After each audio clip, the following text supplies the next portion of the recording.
நடிகர் விஜய் அவர்களுடைய இறுதி திரைப்படமாக உருவாகியிருக்கிற ஜனநாயகன் திரைப்படம் முதலில் 2026 ஜனவரி 9 அன்று பொங்கல் பண்டிகையை முன்னிட்டு உலகளவில் வெளியிட திட்டமிடப்பட்டிருந்தது.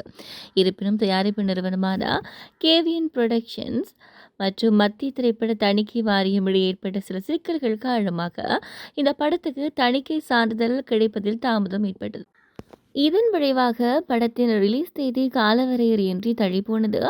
அண்மையில் நடைபெற்ற விஜய் அவர்களின் முதலமைச்சர் பதவியேற்பு விழாவின் போது தயாரிப்பாளர் வெங்கட் நாராயணா இது குறித்து ஊடகங்களிடம் பேசுகையில், படம் இன்னும் தணிக்கை ஒப்புதலுக்காக காத்திருப்பதாகவும், சான்றிதழ் கிடைத்தவுடன் விரைவில் அதிகாரப்பூர்வ ரிலீஸ் தேதி அறிவிக்கப்படும் அப்படின்னு சொல்லியிருந்தாங்க.